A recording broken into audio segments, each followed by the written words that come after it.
कहते हैं संत शरण में आने से आई टड़ा बला, अर्जय मस्तक में सूड़ी होवा कांटे में टल जा। ये विधान है प्रभु का। अब आदमी बीमार हो जाता है, काम भी छूट गया है, पड़ा रहा उसमें हॉस्पिटल में, 15 दिन में छुट्टी मिली, 50,000 रुपये लाएगी। और पुण्यात्मा, आप जहाँ से कदम रखते हो ना इस भगवान के दरबार के लिए, वहीं से आपके पुण्य शुरू हो जाते हैं। जो आपका किराया आने जाने में लगता है, ये पुण्य में लगता है आपका, ये भी पुण्य में काउंट होता है, ये आपका धर्म में गिना जाता है। तो ये सभी मिलकर आपको बहुत ही लाभ देता है। पुण्यात्माओं,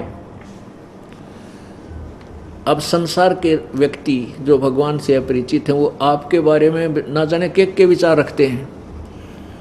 वह क्या कहते हैं, भी हम तो 6 महीना में जाया करें माता दोकड़, और ये 30 दिन सत्संग में चले जाते हैं, 10वें दिन भाग लेते हैं, इनका दिमाग खराब हो रहा है, ये तो बड़ी बूझ है, ये तो काम जो है ना अपना नाश करेंगे, पैसा बर्बाद करते हैं, देख लियो थोड़े दिन में कंगाल हो जाएंगे।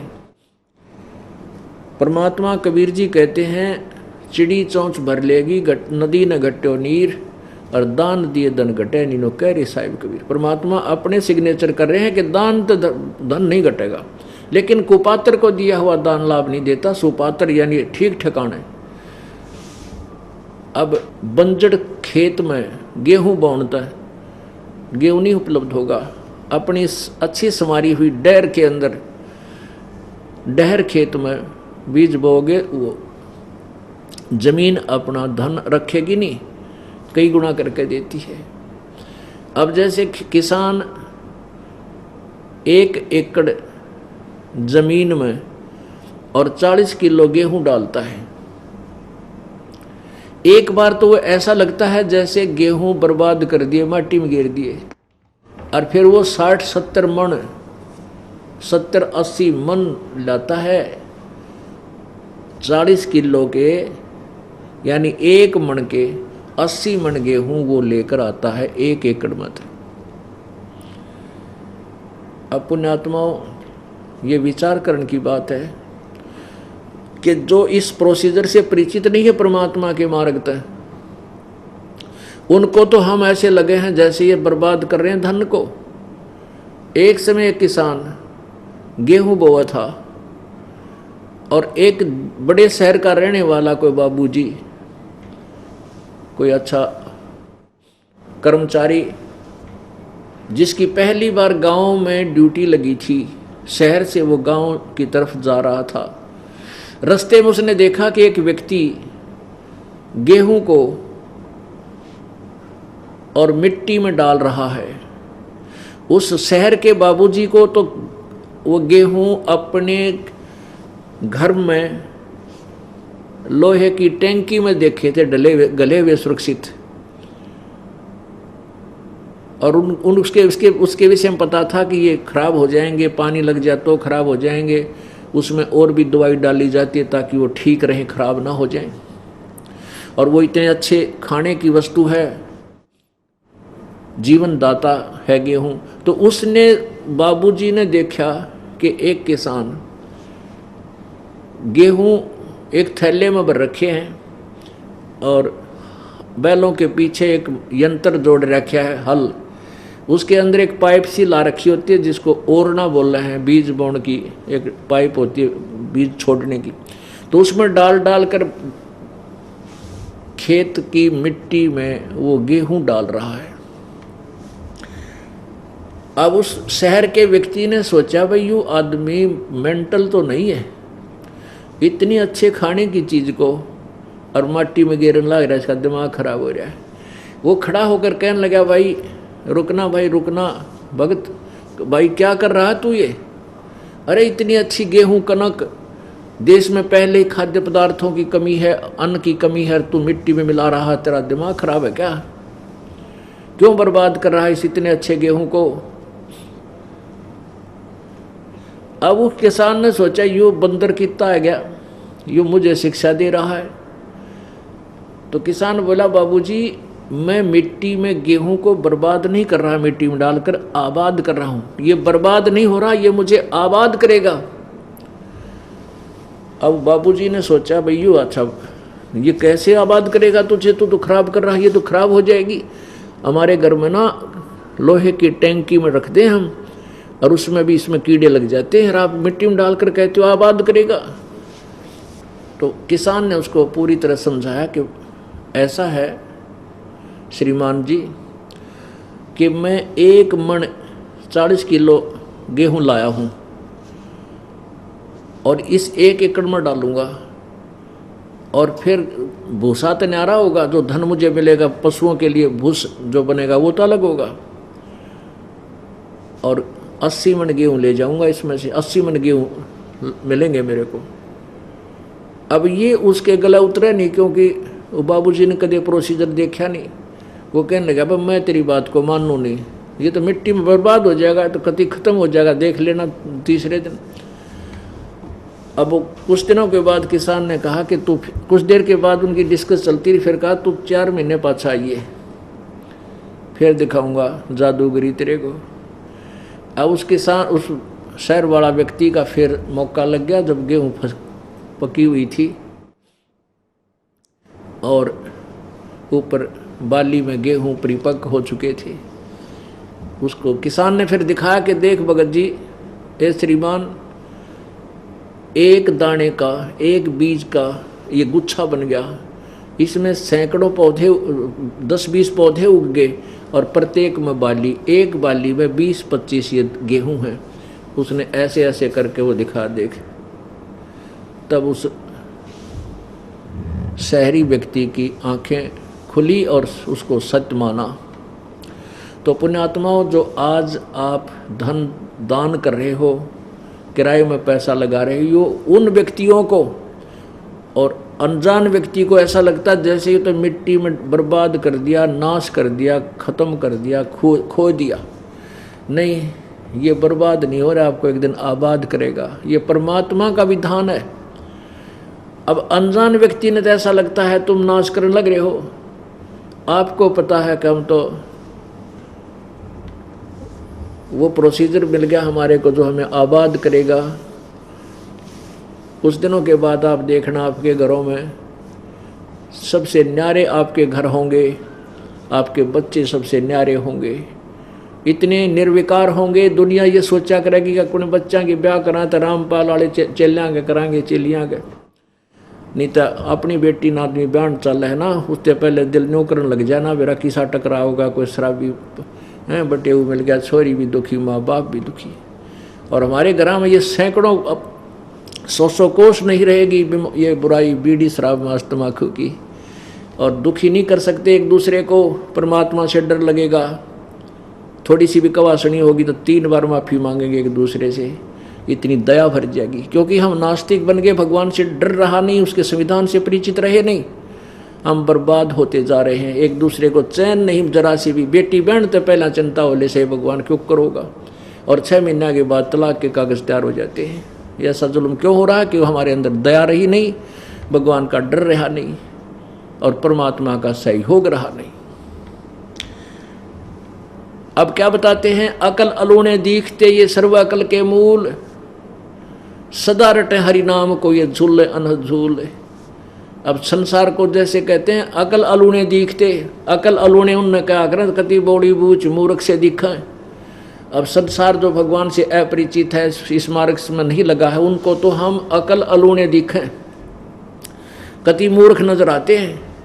लेकिन ये सर्व अकल के मूल, ये इन्होंने सब, अकल माने ज्ञान, ये आप तो सब ज्ञानों की जड़ ग्रहण कर रहे हो, चाहे किसी ने आप अकल अलूने दिखते हो, क्योंकि आप दिन रात मालिक याद करो और शुभ काम में आपकी नीयत होगी। अकल अलूने दिखते ये सर्व अकल के मूल, हरदम रटे भगवान को ये झूलने अनहद झूल। इस प्रकार हमने अपने मालिक के विधान को मद्देनजर रख करके संसार की बातों में नहीं आना, वो तो अनजान है।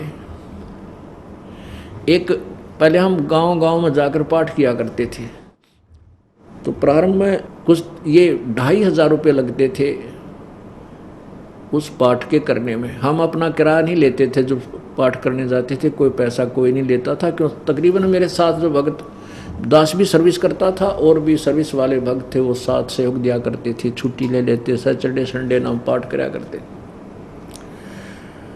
तो फिर वो क्या सिर्फ खाना, भंडारा और जो पाठ की सामग्री आदि आती उसमें 2,500 रुपये लग जाते थे। जिसके हम पाठ कर रहे थे उसकी बहन का पति आ गया, बहन हुई, और उसका दूसरा भाई उपदेश नहीं ले रखा था और वो शराबी था, वो मेहमान वो रिश्तेदार रिलेटिव जो था शराब पिया करता। तो वहाँ पाठ चल रहा था, छोटे छोटे बच्चे थे, उन्होंने उसको आते ही कह दिया कि फूफा जी आज हमारे घर में मत आइए, तू शराब पी रखी है और बीड़ी भी पीता है। वो कहने लगा अच्छा भाई तेरी वहीं रोटी ले आऊँगे। वो दूसरे घर पहुँच गया, तो दूसरे दोस्त का साला था दूसरा, वहाँ रुक गया। अब उन्होंने तो उसको पट्टी पढ़ा दी, वो तो नाश करेंगे, ऊपर चौबारे बना रखे हैं, उनका किवाड़ ना चढ़वाए गए, किवाड़ ना चढ़वाए 2,500 रुपये ला दिए, यो खागड़ा रहे न खुआन लाग रहा है, 2,500 रुपया नाश कर दिया। अब वो सुबह जब हम तो चले गए पाठ पूठ करके, बीच वाला दिन आया था शाम में, हम सुबह भोग लगा कर आगे पीछे बताओ थे वह बोले जी वो अब क्या कर ले संसार का। अब वो हमारा जो मेहमान खुद तो दारू पीओ और बीड़ी पीओ है, कति बर्बाद होया पड़ा, और मन ने शिक्षा दिया कह नो कहे तने कुआड़ क्यों ना चढ़वा लिए, नाश कर दिया, 2,500 रुपये ला दिए, खुआ दिए यार लोग आते यहाँ पर। अब बताओ उसने मैं क्या समझाऊँ, आप दारू पीवे सारी बकवाद करे, मैं पुण्य का काम करूँ मुझे बिसरावे। फिर उसको बताया भाई कुआड़ भी चढ़ेंगे, धर्म का काम के रोज होया करे, ये कुआड़ तो 2 दिन पीछे चढ़ जाएंगे। अब वो बताता था कि मेरी पत्नी इतनी बीमार रहा करती, हमने सारे दिखा ली थी और घर में बरकत नहीं, आए वर्ष एक भैंस मर जा, मुश्किल तो पाल पोस कर तैयार करा, वह भैंस की मृत्यु हो जाए, वो सारा बर्बाद हुआ था, गेली की नाश होया पड़ा था। अब वो उसकी पत्नी भी ठीक होगी, घर में बरकत होने लगी, बताओ पाठ क्यों ना करा होगा वो। और ये धर्म के काम तो वो भी इच्छा होती है अच्छी आत्मा की, तो धर्म तो दसके नहीं दसके तीनों लोग, खैर आयत में खैर है कीजिए आत्म पोख। तो इस प्रकार आपको अन्य व्यक्ति जो भक्ति से दूर हैं वो कुछ भी कहें, उनकी आप नहीं मान सकते यदि आपको पूर्ण ज्ञान हो गया तो पूर्ण ज्ञान कराने के लिए आपको यहाँ बुलाया जाता है, नहीं तो भक्ति आप घर पे कर सकते हो, कोई दिक्कत नहीं। लेकिन अभी आप कच्चे हो और इतने धनी नहीं हुए हो जितना ये दास बनाना चाहता है। आपको ज्ञान भी संपूर्ण नहीं है, बेशक संपूर्ण ज्ञान हो भी जाए फिर भी कोई न कोई काल की अटकल आपका अड़ी रहेगी, और यहाँ आने से और कई पुण्य प्राप्त होते हैं। जैसे कई प्रकार के पाप होते हैं आपके, कुछ पाप तो ऐसे हैं जो पुण्य से समाप्त होते हैं, कुछ ऐसे पाप होते हैं जो संत जी के दर्शन, साधु के दर्शन से नष्ट होते हैं। कबीरा दर्शन संत का साहेब आवे याद, लेखे में वाए घड़ी बाकी का समय बाद। तो संत देव जी के दर्शन करने से ही कुछ पाप हमारे ऐसे ही कटते, और तरीका नहीं उसका उनका, और कुछ ऐसे हैं आशीर्वाद से समाप्त होते हैं, और कुछ पाप ऐसे हैं जो मंत्र के जाप से ही नष्ट होते हैं। तो हमने जैसे ही कपड़ा मैला हो गया हमारा, कमीज ये कुर्ता, अब कुछ तो ऐसे मैल हैं पानी में डालते हैं मिट्टी उतर जाएगी, कुछ ऐसा मैल है कि ये कॉलर का लग जाता है उस साबुन से और से ही उतरता है, कुछ ऐसा मैल है कि ड्राई क्लीन से ही उतरेगा। तो सभी क्रिया अपना के हमने उस कपड़े को स्वच्छ करना है। तो अपने अंतःकरण को हमने सभी तरीकों से निर्मल करना है ताकि ये भगवान के योग्य हो जाए, ये कमीज पहनने योग्य रहे, इसलिए आपको यहाँ बुलाया जाता है। नमस्कार सर। नमस्कार सर। सर आपका क्या नाम है? सर मेरा नाम जवाहरलाल चौरसिया है, मैं रुद्रपुर उधम सिंह नगर उत्तराखंड से आया हूँ। सर आप संत रामपाल जी महाराज जी से नाम दीक्षा लेने से पहले आप क्या भक्ति साधना करते थे? भक्ति साधना हम जो है अपनी पारंपरिक जो है हमारे परिवार में भक्ति करी जाती थी, उसी को देखा देखी हम वही भक्ति साधना करते थे। हनुमान जी की पूजा, काली जो है उनकी पूजा, उसके बाद और भी जो है 33 करोड़ देवताओं की जो पूजा हमारे हिंदू धर्म में तो कोई जो है किसी देवता को नहीं छोड़ते, सारे ही देवताओं की पूजा कर लेते हैं। तो सारे ही देवताओं की पूजा हम लोग करते थे। सर अभी आपने बताया कि आप देवी देवताओं की पूजा करते थे, तो सर ये भक्ति करने से आपको क्या लाभ प्राप्त हुए? लाभ तो इसमें कोई नहीं हुआ, इसलिए कि मेरी तबीयत जो है ख़राब हो गई थी। मैं गार्ड की नौकरी करता था और गार्ड की नौकरी जो है बैठे बैठे वाली थी, और उस बैठे बैठे नौकरी में हड्डी चटक जाना ये अलग बात है, बहुत बड़ी बात है। तो मैंने सारे अपने इस रुद्रपुर के डॉक्टर, और हल्द्वानी में सुशीला तिवारी बहुत बड़ा मेडिकल कॉलेज है, वहाँ पर डॉक्टरों को दिखाया। तो उन लोगों ने बोला कि तुम्हारी हड्डी चटक गई है। हड्डी चटक गई भाई, कैसे हड्डी चटक गई है बैठे बैठे? तो उन लोगों ने सारी दवाइयाँ सारे डॉक्टरों से मैंने करवा ली। अपना जो है झाड़ फूँक जो करने वाले थे उनसे भी करवा लिया, लेकिन कोई लाभ नहीं हुआ मेरे को उससे। फिर आप संत रामपाल जी महाराज जी के शरण में कैसे आए? मैं संत रामपाल जी महाराज की शरण में आया, मेरे को पुस्तक मिली भक्ति सौदागर को संदेश।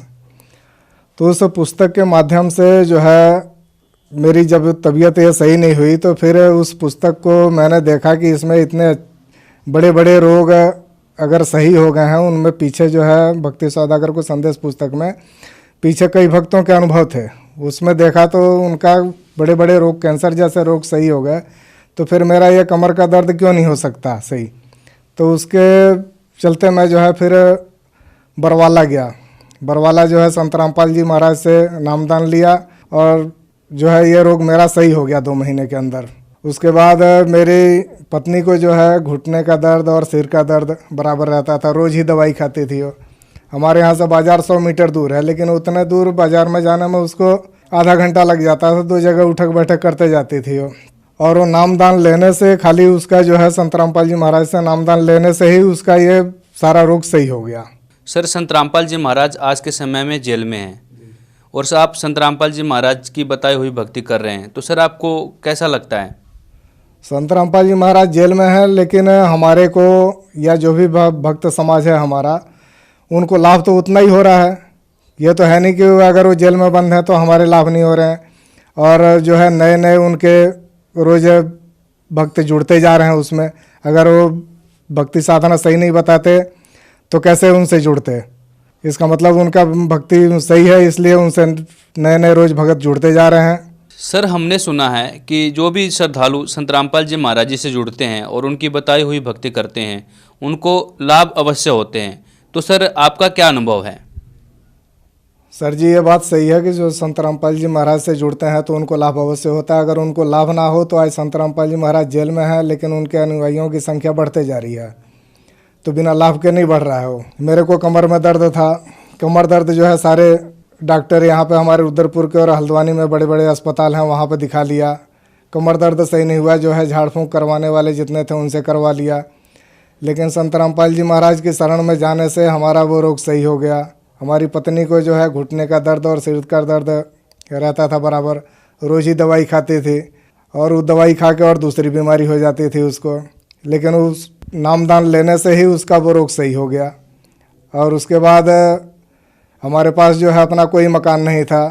संत रामपाल जी महाराज से जुड़ने के 6 महीने के बाद जो है हमारा अपना पक्का मकान हो गया, और आज 2 मंजिले मकान में हम रहते हैं।